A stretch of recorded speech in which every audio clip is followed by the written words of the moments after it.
call.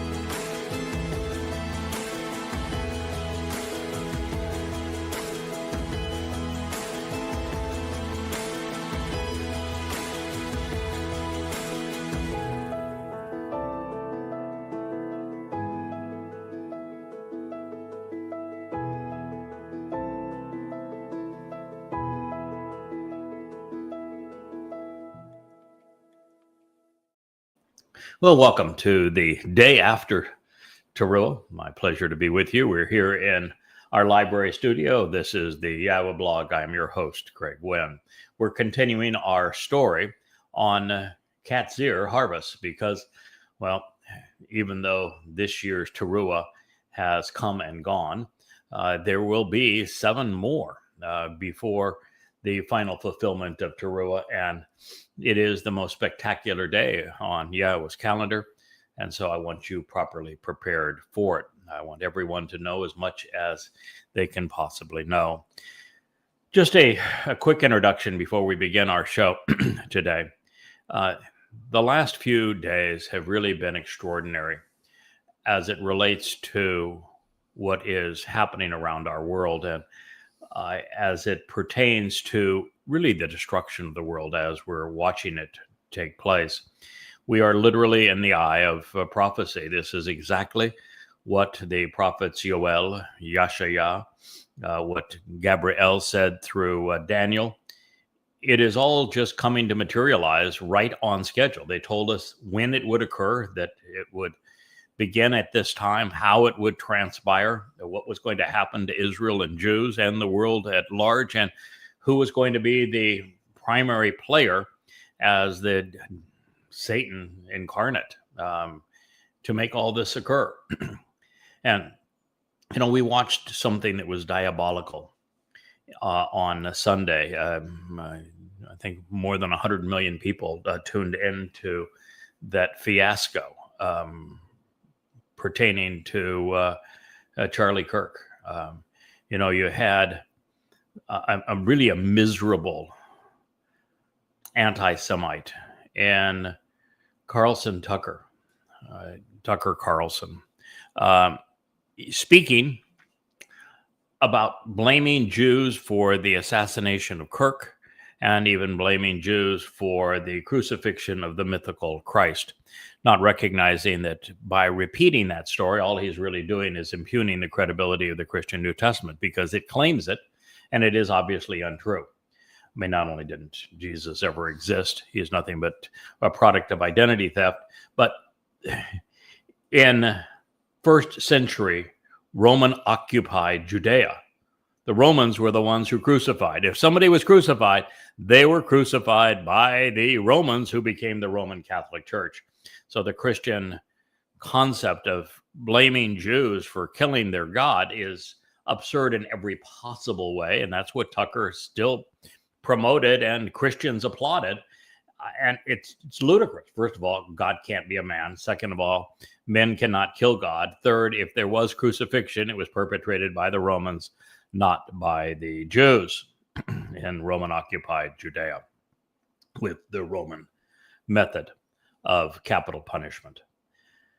And of course, the reason the Christian New Testament goes to so much trouble to lie and to make it put itself at risk by lying is that without demeaning and dehumanizing Jews so that they could plunder and rob Jews of their inheritance and of all promises made to Jews, there is no basis for Christianity. There's no basis for the New Testament. There's no basis for any aspect of a Christian church if you don't turn the God of the Jews into the God who hates the Jews. And, well, the myth that the Jews killed the Christian God, I guess, was the trick that convinced many that Yahweh, whom they don't know, all of a sudden became a liar and turned on the people that he said that he had chosen.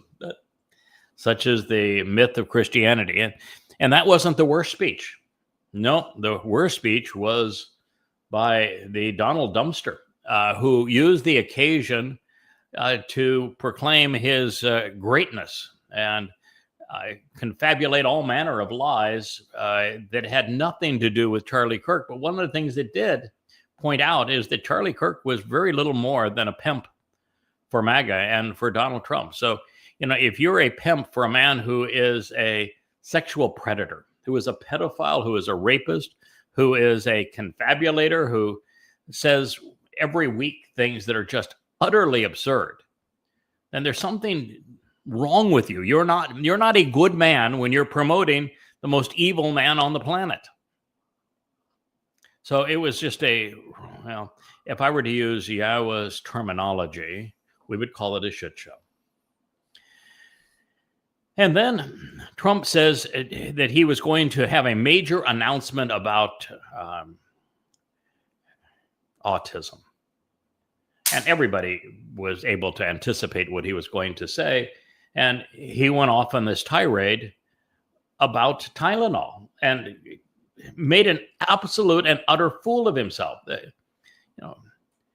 First of all, there's absolutely no correlation of any kind between Tylenol and autism. None. There have been very professional, double-blind clinical trials.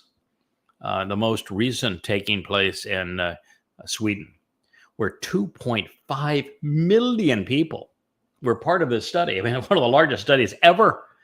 And what they found is that there is absolutely no correlation between Tylenol and autism. None.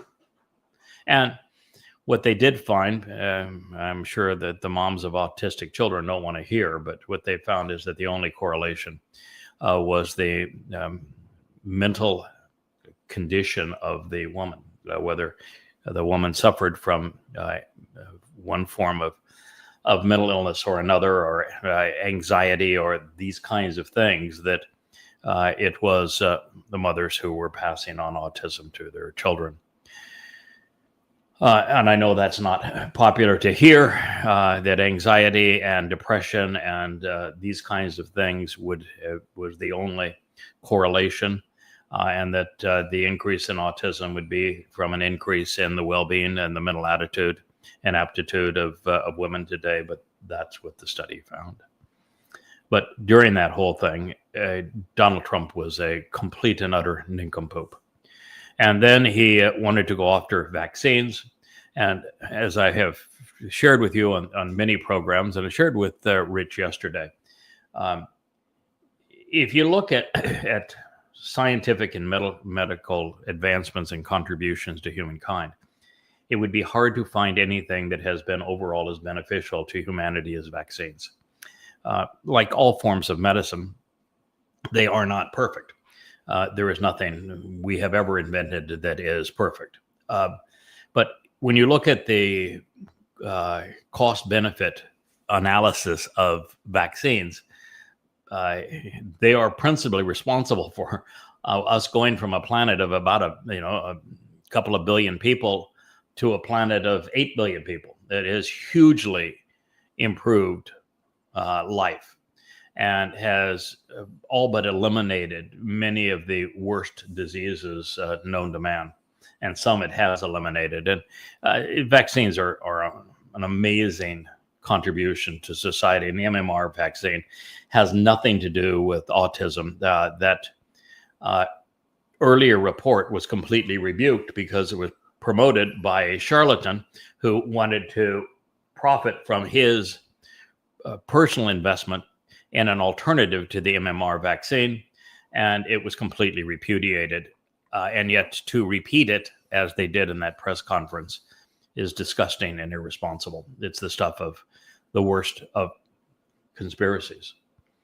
And then from that, we have Donald Trump making what may be the worst speech ever, where he was auditioning for King of the World at the United Nations. Now, this was a conference on the fate of the Fakistinian state, on whether or not it should be carved out of Israel. And he made the whole thing about his life story, about how he was this glorious real estate developer in New York City. And the fact is, he wasn't.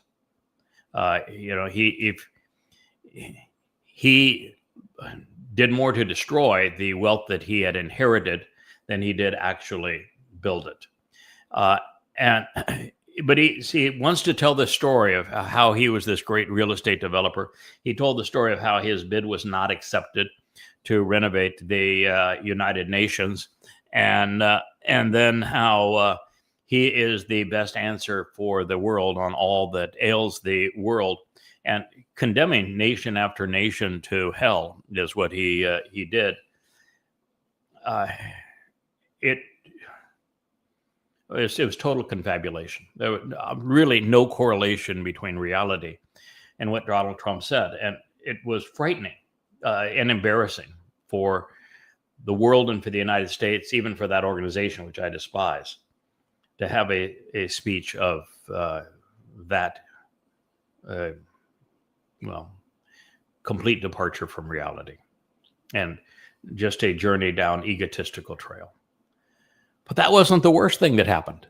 I mean, and in a week of just horrible things, that wasn't actually the worst. No, not by a long shot. The worst is the Truth Social post that Donald Trump put out today, or late yesterday, I can't tell you which one, after his meeting with Zelensky, where he talked about Zelensky being this great fighter and brave fighter. Now, Zelensky hadn't fought for anything. 1.8 million Ukrainians have died. Now, I have cited that because I studied the subject and read and listen to the experts in the field on this, who have stated that about 135 Russians have died, most in the first month from the Wagner Group, and that the death toll on Ukrainians is 1.8 million. There was a internal document from the Ukrainians that actually admitted this, released yesterday. And even in the light of that, Donald Trump said in Truth Social that the Ukraine is winning the war, and that Russia is floundering and getting nowhere, and that with the more American weapons, that the Ukraine will not only recapture the territory the Russians have brought under their control, but will push the Russians out of Ukraine, and they will actually pursue the Russians into Russia itself. And you just think, so that President of the United States just said, we're declaring war on Russia. We're going to invade Russia. We're going to provide the weapons to kill Russians.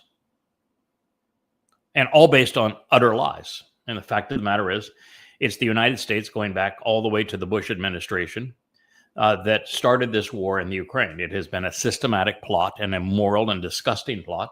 And I have shown the documentation of this, so have many others. Over the years, I began to talk about how stupid this war was and how this war was inevitable way back in my Shattering Myths days, when we were doing the syndicated radio program. It was a very long time ago. I've been pursuing this longer probably than anybody in terms of demonstrating what was going to happen and saying that if this is not careful here, this is going to lead to world war. And that's what Donald Trump announced yesterday. Now, by the way, I don't give a hoot. The reason I don't care is that we as covenant are kept out of it. And we know that this is going to happen. And the very fact that it confirms what the prophets have discussed, and it puts the world in you have your backs up against the wall. You can't trust any politician. You can't trust any religion or religious leader. You can't trust your military. And if you want to survive this, there's only one way out of this planet alive, and that happens to be Yahweh. And so it puts the world in the very position that Yahweh said, I'm not going to cause these wars, but I know what's going to happen, that this is such a horrible situation. We're entering the time of Jacob's troubles. We were told exactly when we were going to enter it. I've been talking about it for a very long time as to when we were going to be in this period of the time of trouble. And everything has materialized exactly as we have discussed because of the fact that we knew what the prophets had to say. So when we see it materialize around us, we're not going to shed a tear. We warned people about it, and now we're telling you there's only one way out of it. But what Donald Trump had to say in his Truth Social release was, absolutely revolting. He claimed to now understand the situation and then lied about everything. And one of two things is true. Either Donald Trump's dementia, which we've been talking about for some time, and his confabulation, which is a psychiatric disease where there is no correlation between what a person believes and says and reality, and or his demon possession, which we said took place after he lost the last election, the election prior to this one, and then lost every court case. That his demon possession, his overall mental state, has put him in a position, along with the ongoing dementia and confabulation, to a point where collectively he just says stupid stuff for no other reason than he wants to pretend like he is the Lord of the world and controls everything. And now he's going to take it to Vladimir Putin, since Putin didn't surrender when they had their meeting in Alaska. And so that's a possibility. It's just utter stupidity and mental illness that has caused Trump to be in that position. The other is, it is actually part of a plan, and the plan is for the world to be at war so that the 2028 elections do not take place, and that Trump can stay as king of the United States and impose his will on the world. One of those two, take your pick. But the combination of those events,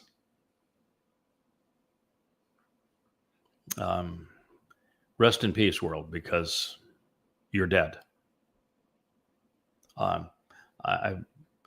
If I were Vladimir Putin, and I'm a fairly reasonable guy, Putin is a fairly reasonable guy, I would respond to Donald Trump's threat with an open letter that I would write to the leading newspapers of Europe and to the United States, and then I would read it as a video post that can be put on the news feeds around the world. And I would systematically go through, as I have in the past, and explain how the war in the Ukraine came to be, and how it's a very evil, immoral American plot to slice Russia up so that the United States can control it and control its resources. Systematically show how that occurred.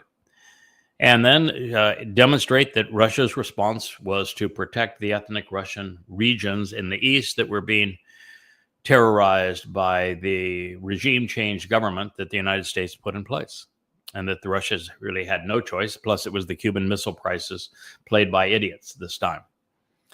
And to show that Russia really had no choice, that Russia had to protect the sovereignty of its nation and do what it did. And that it has been very patient in just taking over the ethnic Russian areas, and has done everything it can to make itself open to negotiating a settlement, and had 2 years ago negotiated and agreed to it. And it was the United States and the UK that told Ukraine not to accept it. And that now there's only one choice, which is not only to win that war on the battleground, which means eventually replacing the Zelensky regime by going into Kiev, but also the Russians are almost certain now to take Odessa and to put a buffer between them and Ukraine in the north, and to solidify and enlarge their gains in the east. They don't want anything to do with the Western Ukraine, but they need to defeat this regime, and they're very close to doing it, because the Ukrainians have no troops left to fight. Doesn't matter what kind of weapons they're given; there's no fight in them.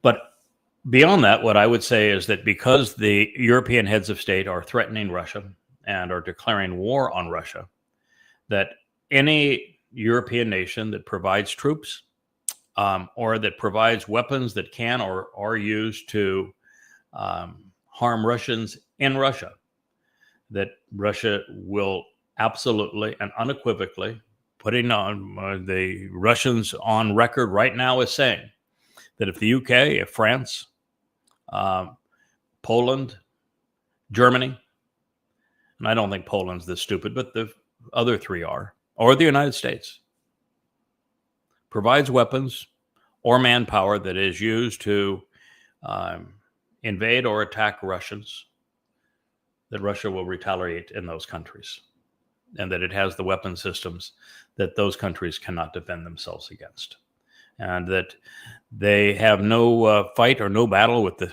citizens of those countries, but absolutely with the leadership of those countries. That's what I would say. And I would make it unequivocal. So the world really is in a horrible position right now, and it's being led by insane people from around the globe, with none worse than Donald Trump. So I want you to know this is where you are. And I would say that probably the second worst leader in the world is Netanyahu. He's being afforded more and more weapons by the United States, and I think it is that the U.S. is playing Netanyahu just as did the Muslims who invaded on 10/7. Muslims on 10/7 didn't invade with 4,000 people on motor scooters and on foot, thinking they were going to take over Israel. They did it to make Israel so angry that Netanyahu would invade Gaza and destroy it, which is what he has done. Because by destroying Gaza, Israel has destroyed its standing in the world. And in this world, unless you are in Yahweh's protective custody, in Yahweh's hands, which Israel is not, you can't survive alone. And that's where Israel is. And the United States is continuing to give Israel more weapons for two reasons. One is it wants Israel in the position where when the United States finally says, listen, what you've done in Gaza is so egregious that we can't even stand with you anymore. And the United States is going to betray Israel based upon Israel's own actions. And the second reason, and when they do that, then the United States is no longer beholden to any deal that's made with Israel previously, and it's a much better position to deal with the Muslims that want Israel destroyed anyway, and they have the oil reserves. The second reason is that I'm convinced that the United States and Great Britain and others want Israel to re-engage in a war against Iran because they want access to and control over Iranian natural resources. And now with China and Russia firmly defending Iran, that war will be absolutely destructive for Israel. Israel couldn't win the war anyway. And I think that Netanyahu is going to be in a position where after he has completely destroyed Gaza City, and it's obvious that he lost the war, both the war of public opinion and also the war of eliminating Hamas, because Hamas will still be in Gaza, that he, to stay in power, is going to need another war. And I think he's going to go back after Iran, because I think that's where the United States is weaponizing him to do. And it'll be a disaster. So I think we're going to have a war there. I think we could very easily have a war in Venezuela, where the Russians and the Chinese are both backing Venezuela, and in Iran, where the Russians and Chinese are backing Iran. And I could see that the Islamic nations are going to rally together after what Israel has done, justifying their attack in unison against Israel. And should they do so, not only would Russia and China be on the side of all of the Islamic nations, but so would the United States. So I think that's what we're looking at now, and I think it is a devastating position for Israel to be in. But that's exactly what the prophets foretold, is it not? All right, so God's alternative for this is to incline your ear and to walk to me. Listen to God and walk to him. There's only one path that is delineated to walk to God. It is through the Moed Mikre, and it begins with the doorway to life that is Passover that Dowd, David, fulfilled in his second of 3 lives. Across the threshold that removes our guilt, where Dowd took our guilt and deposited in Sheol during Matsah, so we could look perfect before God, and then becoming part of the covenant family, enriched and empowered on Bikurim. And that path continues with the next harvest of saved souls, which, of course, Christians have no idea hasn't been fulfilled, because they think that Shabuw'ah was fulfilled as Pentecost, and that was the dumbest presentation, I think, ever. I mean, the Quran has some dumb stuff, so does Mormonism and Scientology, but the Christian presentation by Luke through Peter of Pentecost, on a 1 to 10 scale of dumb, is probably 100. So they think it's going to be on Taruw'ah, not recognizing that Taruw'ah is only for Yehudim and Israelites, and doesn't include any Goyim, and there will be no Christians on either harvest either. And yet, they're all saying, oh yeah, the next couple of days, man, we're all going to go on the rapture. Paul lied. Get over it. Not going to happen. Anyway, Taruw'ah is the next harvest. That's the harvest we just celebrated. And that leads to Kippurim, which is where Yahweh, not Jesus, returns with Dowd, the actual Messiah, Son of God, and returning King. God is absolutely clear that he is returning with Dowd, and to suggest otherwise is to call God a liar. And then we move to Sukkah, where we get to camp out, and the conditions return to Eden for 1,000 years here on earth. So choose to actually listen so that your soul may continue to exist, because that is the only method for that to happen. And then Yahweh uses a term, and I think the last time I did this program, Mike Beate did a nice presentation of karat. Karat is a term that is about 90% negative. It means to cut away, to cut out, to kill, to exterminate, to eradicate, to eliminate. Karat, only positive connotation pursuant to the covenant is that Yahweh is cutting a line in the sands of space and time, and saying, you either cut into this covenant or cut out of this covenant, and the vast preponderance of you are cut out of this covenant. And it is just very clear that what God is saying here is that he does not want the majority of people, or even a significant percentage of people, to be part of his covenant family and infecting forevermore. And so he's far more, I'm going to cut you out of than I'm going to cut you into. But for those who walk to him along the path he has provided through the Moed Mikre, and acknowledge Dowd's fulfillment of the verse 3, and Dowd's return on the 6th of them to live with and camp out with our King and our Father on the 7th of them, and who capitalize on the 2 harvests that are on the 4th and 5th of them, that those individuals will be cut into the everlasting and one and only covenant, this family relationship that God has presented in his Torah with and through Abraham, that he's fulfilling with Dowd. And it says, which was affirmed and verified with unremitting and unfailing devotion by Dowd. And by saying that the covenant was fulfilled, was enabled, was verified by the love and compassion of Dowd, that means that Dowd fulfilled the 3 Moed Mikre that provide the benefits of the covenant. And that's the very path that God says, you should walk to me if you want to participate in this. And you listen to him by reciting the Torah, that the very fact that this is through Dowd means there never could have been a Jesus. That Jesus is nothing but a complete and utter fraud, that the most popular religion in the world is not only based on a lie, it's based on a hideous lie that robs God's people and God himself of the most important person in the world, our former and returning King, the actual Messiah and Son of God, our Savior, Dowd David. I don't think there's any declaration that's more important for you to process. And yet here it is, right out in the open. And yet for the past 2,700 years, no one ever noticed it. Dowd is the Savior. He is the exemplar of the covenant. He is the enabler of the covenant. And he is our Savior. And to say anyone else is a Savior, like pretending that there was a Jesus and that he somehow saved, is to call God a liar. It's a very bad idea.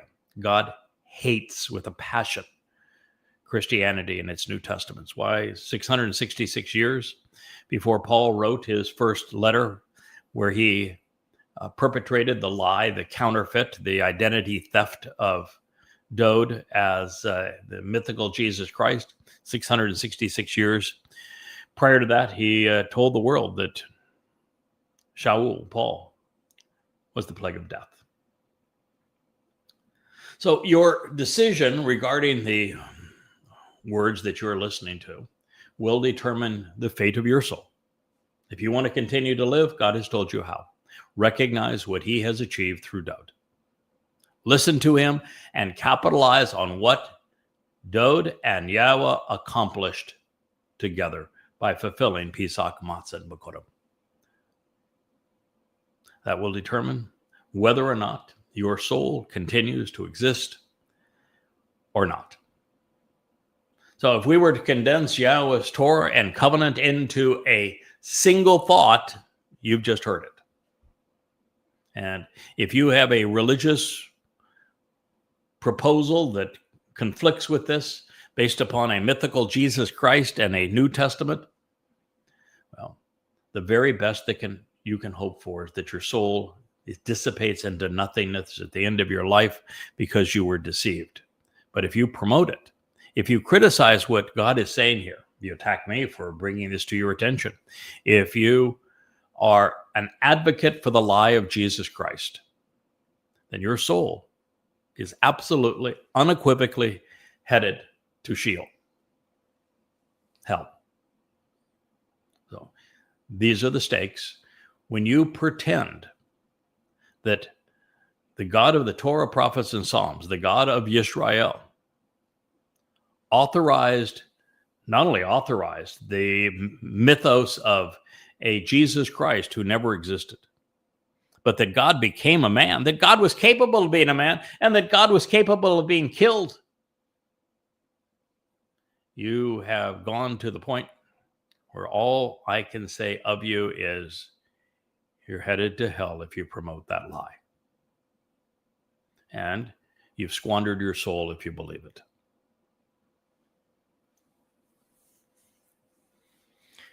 So let it be known. Yahweh is offering to give us what he achieved with his beloved son, and his beloved son name is Dowd. All we have to do is listen and respond. This is we have to walk to him along the path he has provided, but that is what he means by responding. This is the message Yisrael and Yehuda most need to hear because they're not listening either.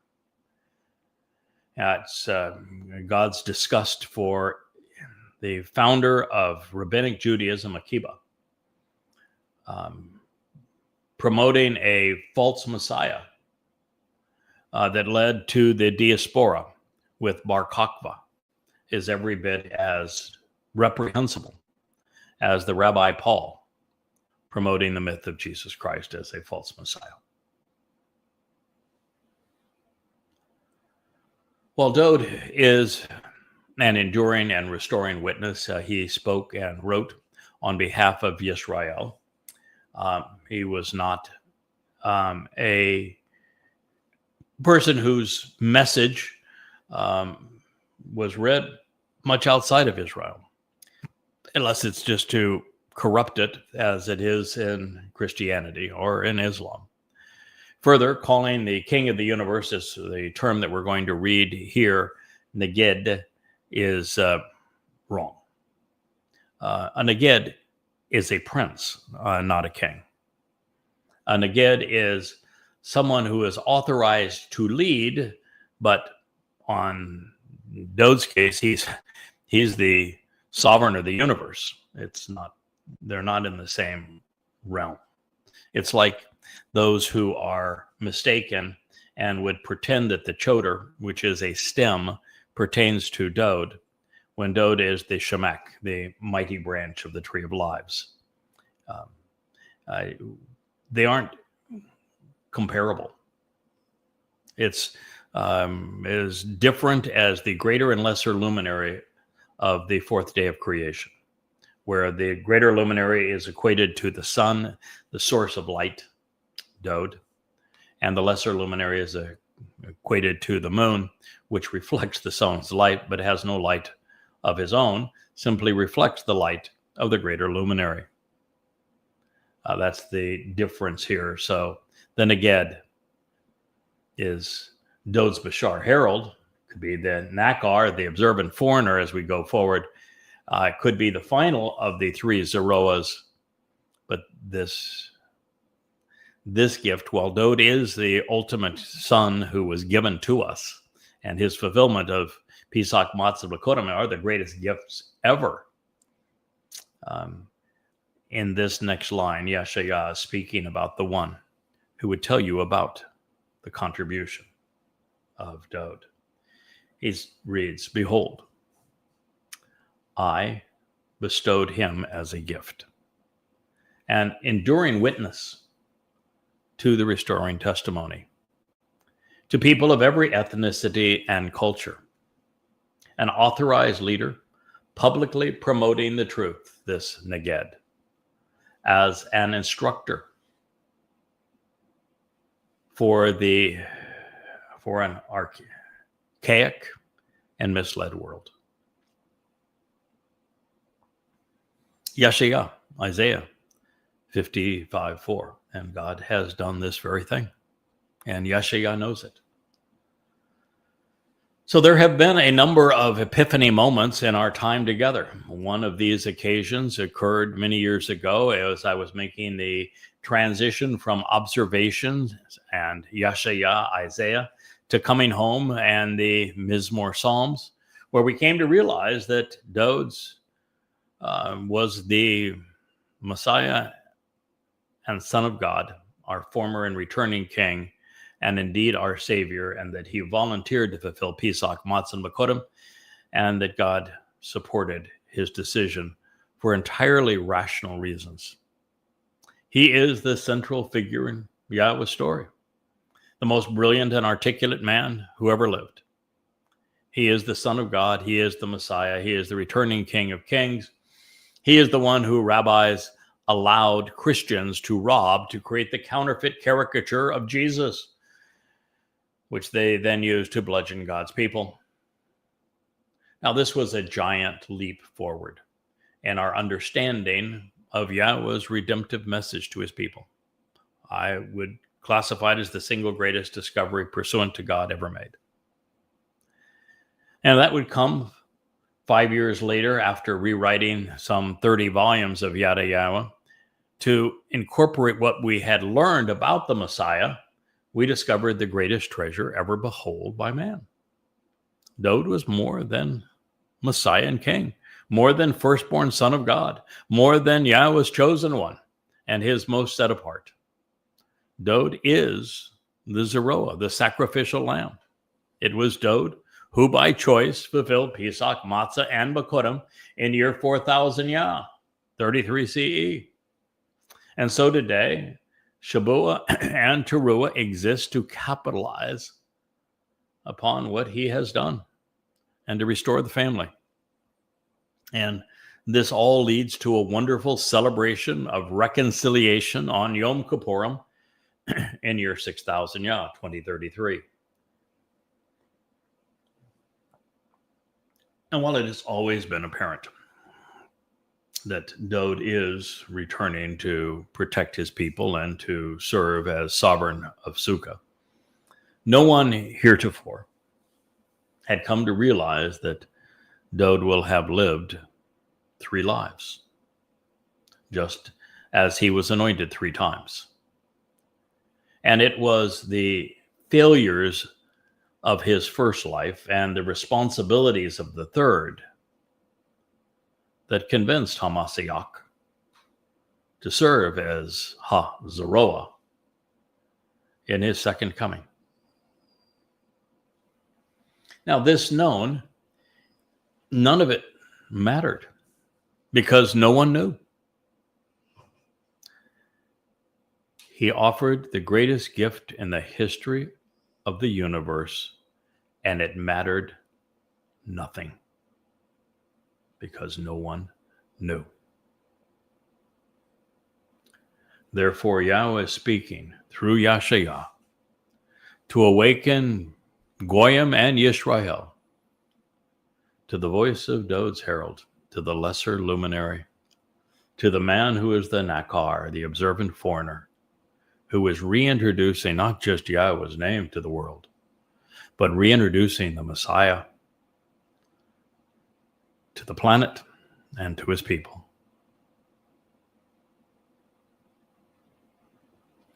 I don't know if I can overemphasize how important that is, how essential it is for you to know that, for you to recognize how important that is relative to our mission together, how unique this position is in the whole of time.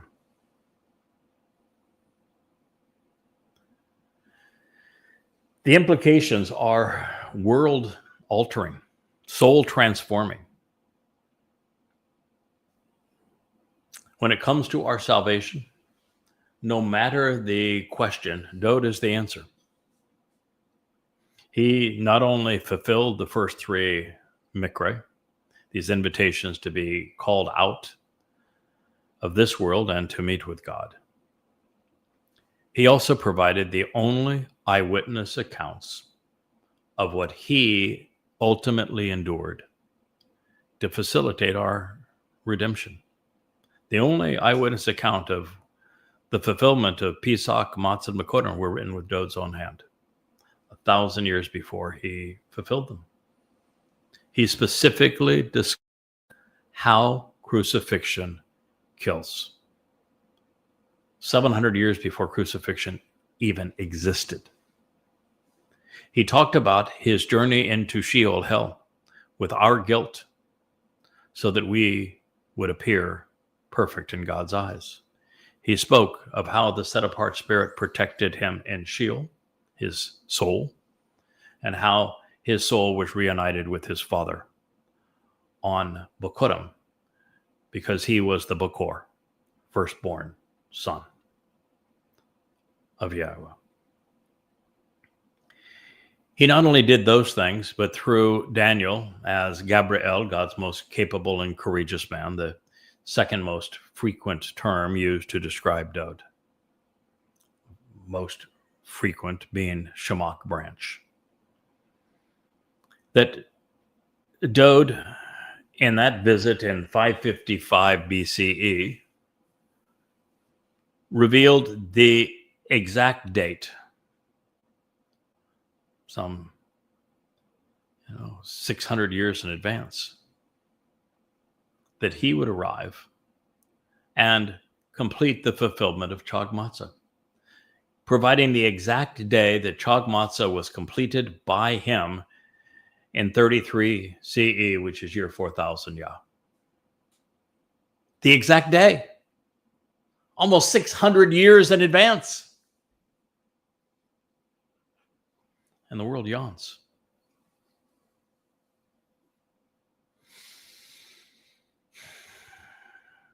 Dowd provided the eyewitness. He provided the prophecy. And he wrote about these things and spoke of them in first person.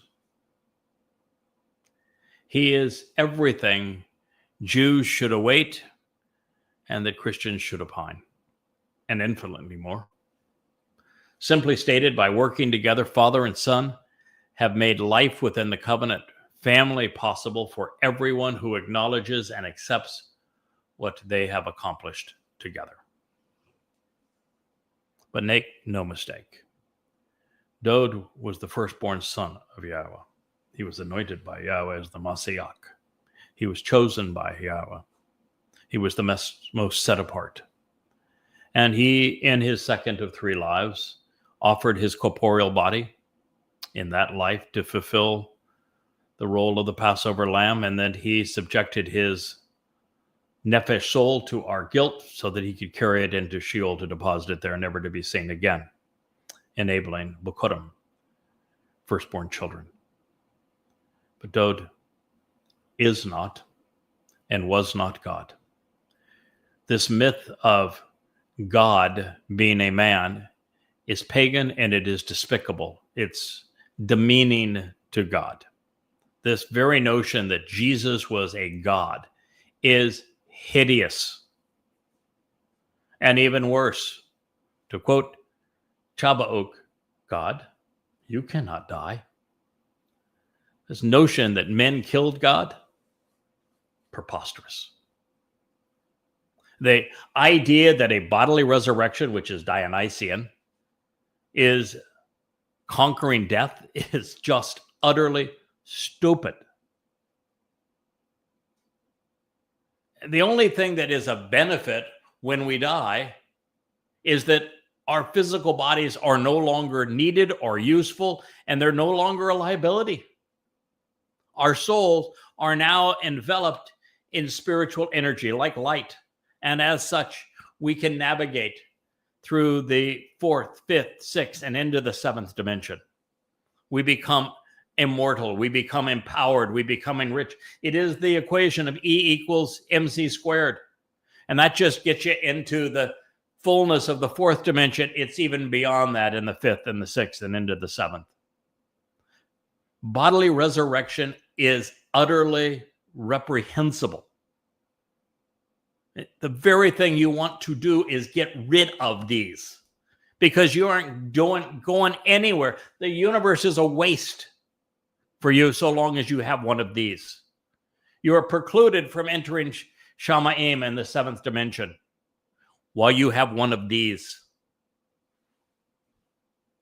Just every aspect of the lie of Christianity. And to perpetrate this lie, what Paul did is he misquoted Yahweh on every occasion. Every citation that Paul used to promote the myth of his mythical Jesus Christ, this product of identity theft, took something God said out of a context that said exactly the opposite of what Paul was claiming. And then Paul did what Satan did in the garden.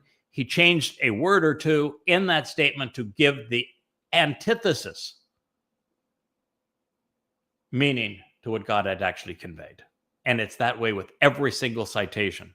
Except, by the way, he never, ever cites gospel Jesus. You know why he can't cite gospel Jesus? Because gospel Jesus didn't exist. There were no gospels. Gospel is Paul's term. And the first of them was written 10 years after Paul died. At Paul's instructions, by the way. It is just such a reprehensible lie and calls God a liar on every possible occasion, and it demeans God and it twists his testimony. It's worse than what Satan did in the garden. But of course, this means Jews are not condemned by God for failing to recognize Jesus Christ as a Messiah or as the Son of God, and they certainly didn't kill him because he's a fable. Their mistake was failing to acknowledge that Yahweh had provided the Messiah and the Son of God as the Passover lamb. That was their mistake. And it means that Jews should not be looking for the arrival of an unknown Messiah to rescue them, but instead eagerly anticipating Dowd's return on Kippurim as the relationship is reconciled and he returns with Yahweh. Now, while these conclusions are obvious and rationally undeniable, like billions before me, I had also been deceived into believing that the prophecies were actually written to draw our attention to the life and lyrics of a man who wrote nothing, Jesus. And I feel totally embarrassed that there was a period of my life where I went along with Paul's lies and thought, oh yeah, I must be speaking to Jesus. And you realize, oh my God, how could I have been that stupid? And then I said, okay, I'll change his name. In fact, now I see so many people doing this. I was maybe the first to do it. I did it, now 20 years ago. That I said, okay, if I could just change the name Jesus, because there was obviously no J until the 17th century, and no one could be called a Christ because, well, it's based on the verb churo, which means to drug. And if it's a title, it has to be Matsah or Messiah. And that Jesus was a fictitious name that is very similar to Zeus. And so why don't we just come up with a different name? We'll call him, how about Yosha? And so I coined that name as, well, maybe that'll help. But it doesn't help. It's just renaming a fictitious character that's a product of identity theft under another made-up name. And I did so at the time because I couldn't fathom, even though deep down I knew, having read the Torah, that David had to be the one who fulfilled Pesach, Matzah, and Makodim.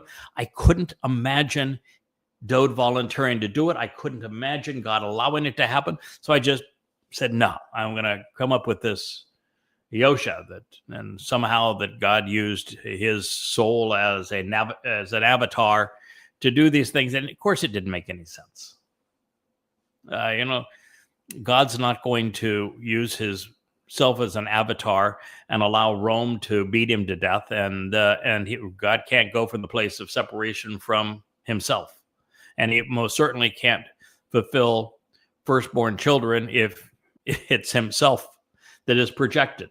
It was nonsense. But what were you to do? And society is so conditioned with the absurdity of this lie of Jesus and the New Testament. And so many people believe it. And it's so pervasive in our society to recognize that person never existed.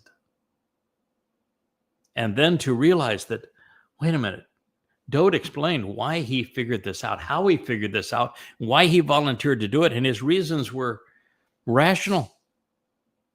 And it's easy to see why God allowed him to do it, because it was good for everyone, including for Dowd, to do this. And I've shared so many times previously with you exactly how Dowd figured out that he should volunteer for this and why he knew it was in his interest and his people's interest and in God's interest, and therefore why God agreed with him and said, we're on the same ground here. It's right for you to do this. And how God provided a corporeal body and a second of 3 lives for Dowd to sacrifice as a Passover lamb, and then protected his nephesh soul as he carried our guilt into Sheol, and how beautiful that solution is, so that Dowd became the Bakor, firstborn son, on Bakurim. It's a marvelous, consistent, beautiful, totally wonderful explanation of God's actual plan. So this portrait was actually painted by our Matsah, writing in first person about how he would experience all of this as the Zeroah. And the reason Dowd wrote about what he would endure to save us from ourselves in first person is because, well, he actually endured it in first person, making it all possible. So once this treasure was revealed and confirmed, and I was able to analyze all aspects of it, I realized the sharing what Yahweh had achieved through this man, through Dowd, delineating what can be known about their relationship and demonstrating, therefore, that the entire Christian New Testament was trash. And now those 5 volumes, this happens to be volume 2 of 5 of Twistianity, where I proved that there is nothing in the Christian New Testament that's true, that all of it is rubbish. But you have to do that so that people are finally in a position to appreciate that it was Dowd who accomplished these things. So it became the preeminent mission of my life to share this with the world. So you, by listening to it, could also have a relationship with Yahweh. That you could follow Israel's king into the kingdom. Simultaneously, of course, I came to realize that the toxic root of Christianity, replacement theology, was a crime of identity theft. Every prophecy and promise that Yahweh made to his son and his people they were all misappropriated, literally stolen from Dowd and Yisrael to legitimize the bogus claims of a contradictory faith. And I immediately realized that I had to correct my commentary, that to convey the truth, I would have to position Dowd in his legitimate role as Yahweh intended. So therefore, after completing the second volume of Coming Home, I rewrote the 5 volumes of Observations and the 4 volumes of Questioning Paul, now Twistianity, and that led to rewriting the 8 volumes of Yada Yahowah, now 9. And on it goes. I was reading something earlier this morning about something that Carl Sagan had written in his program Cosmos and spoken long ago. And this is something that I share in common with my good friend JB, James Bowen. What Carl Sagan wrote about was that there's a huge difference between science when it is done correctly and religion and politics. Because in religion and politics, when it is shown that they are wrong, they never admit they are wrong, ever. There is no attempt to learn. There's only an attempt to continue to promote the lie. And in science, the goal is to continue to learn. And if you learn something today that is a better explanation than what you gave yesterday, you admit that yesterday's explanation is not as good as the one that you've come to understand based upon further study and greater experimentation and a more comprehensive analysis of the facts. And you grow not only in understanding, but also in credibility when you're able to do that. And I don't know what the reason was, but I can tell you that among authors, having written 35 books, that's a lot of books. I've probably written actually 40 if you count all of them. Authors, and particularly now people that do what I'm doing now and speak openly, hate to admit that they're wrong. That's why I tell people all the time they want to go out and send my books to somebody who has a radio show or who is an author. And I said, don't bother. You are not going to change their mind. They are not going to admit they're wrong because, well, quite frankly, by admitting you're wrong, you have to rewrite everything that you have done to correct it for what is true. And they don't want to do that. But I did, and I have. And it's one of the most, I think, verifying and authenticating aspects of this mission.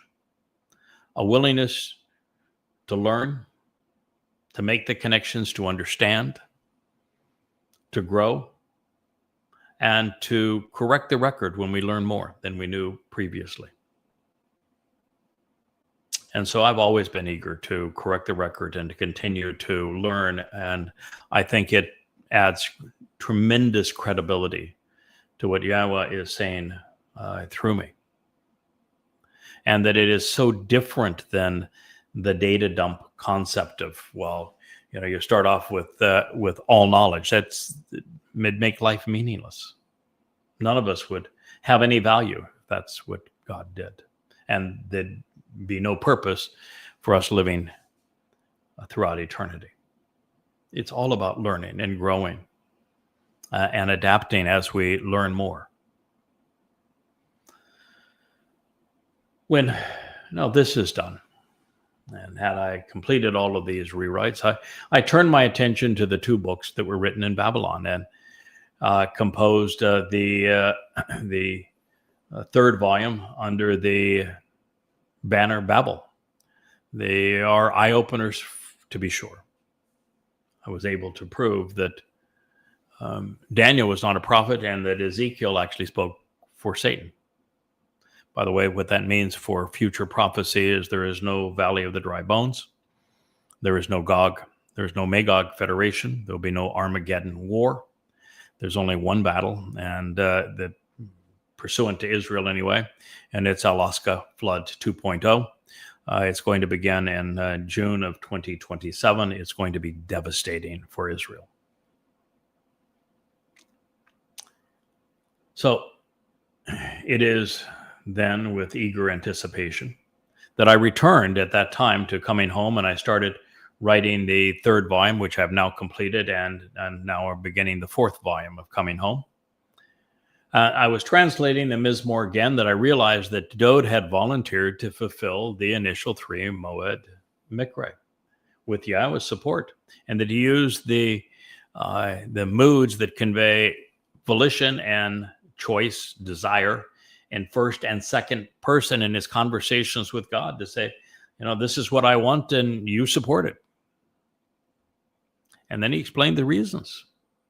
And it isn't until you can understand how Dowd figured out on his own initiative that he should volunteer to be the Passover lamb. And I came to the same conclusion reading the story in Bereshith, the first book of the Torah, pursuant to Abraham and Yishak on Mount Moriah in 1968 BCE.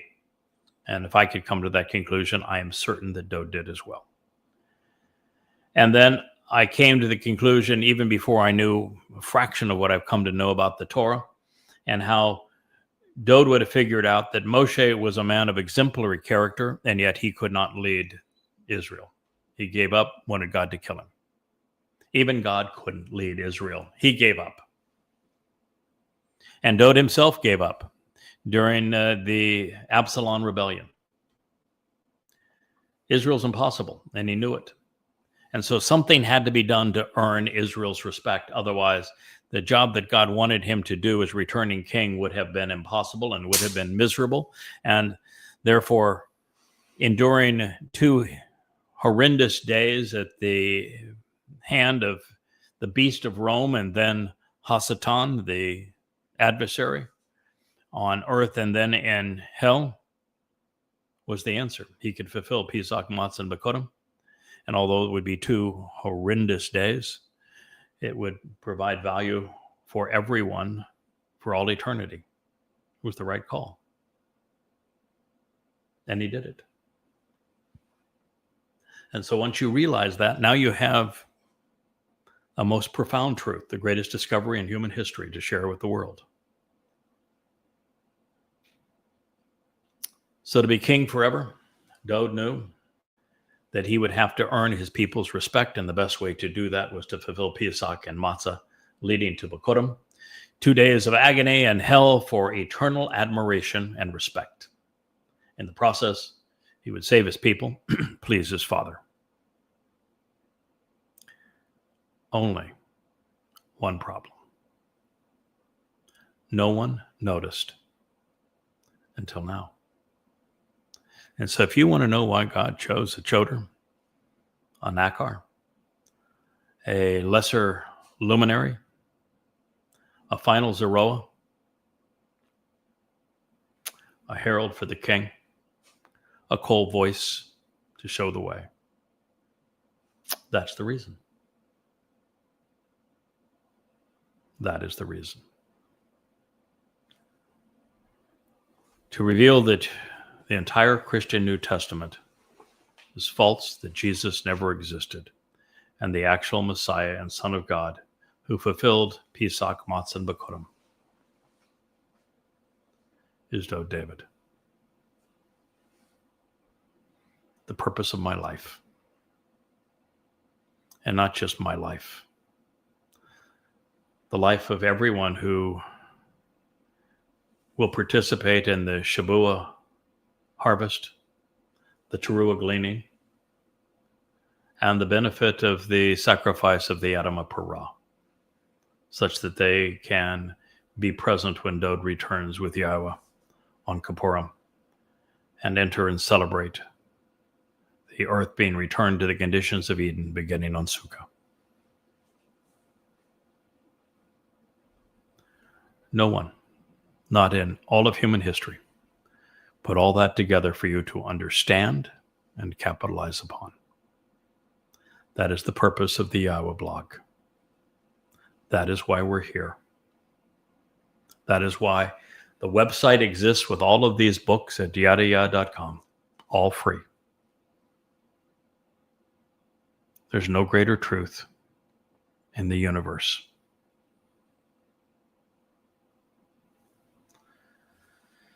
So today, we should all treasure the realization that Dowd is this gift, our reward,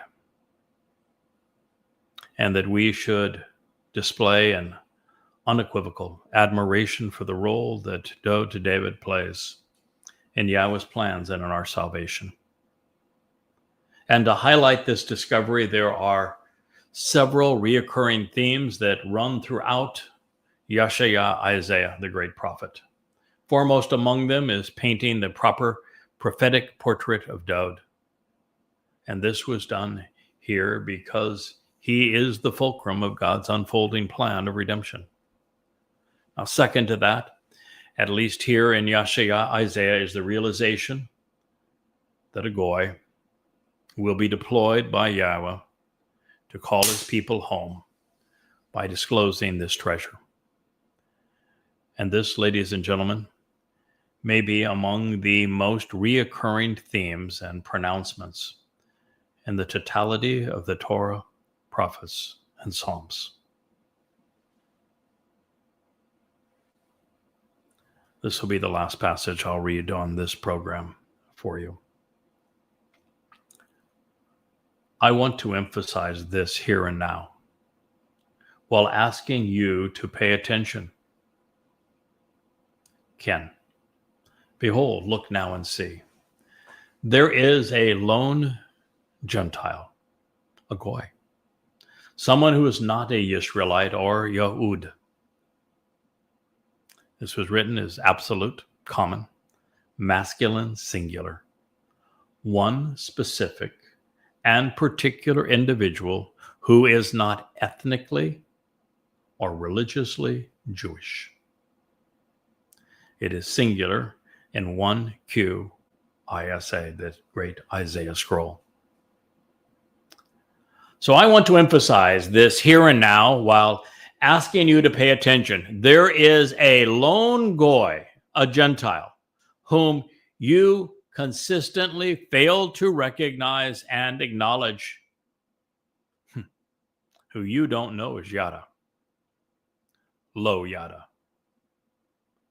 whom you can actually read calling out to you, Kara, continuing to offer you an invitation, which you can recite, summoning you by making announcements to welcome you, calling you out to a meeting with ongoing benefits over time. In addition, furthermore, this lone goy, who is neither acknowledged nor respected by you, and who possesses information you fail to comprehend because you don't know Yada, shall be, and now has hurriedly been brought before you on behalf of Yahweh to approach the set-apart one of Yisrael. For indeed, he is reaffirming your status, lifting you up by shaking the tree and knocking off the fruit so that you can be gleaned, preparing you for the final harvest. Yahshua, Yahweh saves, Isaiah 55:5. My friends, I can, and maybe I will, speak an hour on this particular statement because it is so rich in insights. But I will begin to unpack it now, and we will return to it assuredly in our next program, because prophecy just doesn't get any more relevant than this. So after telling you that you need to listen to Yahweh and walk to him, and that this is the way to extend the life of your soul, and that the very covenant that God conceived was verified through the love and compassion of Dowd. You are now told that there will be a Gentile whom you do not recognize as Yada, who you can actually read that guy, Yada, whom you can read and recite, who is calling out to you. This lone goy who is not acknowledged or respected by you, that you don't recognize as Yada, is being brought before you hurriedly with an intense presentation and continual focus on you, not wasting any time, genuinely working as quickly as possible to pursue you on behalf of Yahweh, your God. Yahweh, not Hashem, not G-D, not Adonai, not Jesus, not Christ, not Allah. Yahweh, your God. To approach the set-apart one of Yisrael. Who is the set-apart one of Yisrael? There are two people, or two individuals that qualify. Yahweh is set apart, and he is forever associated with Yisrael, individuals who engage and endure with God. But when God designates a singular person, that he says that this person is the Kadosh, the most set apart, he introduces that individual and designates him as Dowd, his beloved son. He is the set apart one of Israel. To approach one, by the way, is to approach the other.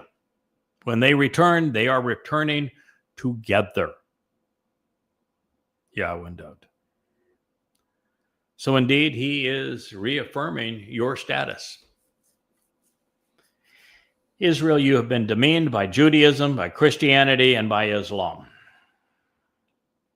You've forsaken your status with God. It's been robbed from you by Christians and Muslims, but you've forfeited it through Judaism as well. And so the person who is now restoring your status, recalling you as Yahud, Yahweh and Dowd, Yahweh's beloved, the person who is reaffirming your status as the chosen people, so that you choose God back, so that you accept your inheritance, so that you return to God so he can return to you. The one who is reaffirming your status as the chosen people and shaking his tree, the reason that is written here, knocking off the fruit so you can be gleaned, is it is this goy's responsibility to do that very thing as the choder, as that stick that beats the olive tree, as Yahshua explained in the 17th chapter of this very book. To glean the 2 or 3, representing 2 or 3,000. Yehudim and the uppermost branches, and the 4,000 or 5,000 Israelites who were cut off in the lower branches on Taruw'ah. The evening of Taruw'ah before the following day, as then the sacrifice of the Adam of Parah. He is restoring your status both ways so that you can be gleaned. We'll return to the statement in our next program on Qatsyr harvest, but it's almost impossible to overemphasize how important the revelation that Yahweh made through Yahshua is now to our lives, to the lives of the covenant family, to the lives of Yisrael, such that we understand what God is saying and what it means to us in the here and now. So I thank you so much for listening. May you have a wonderful day.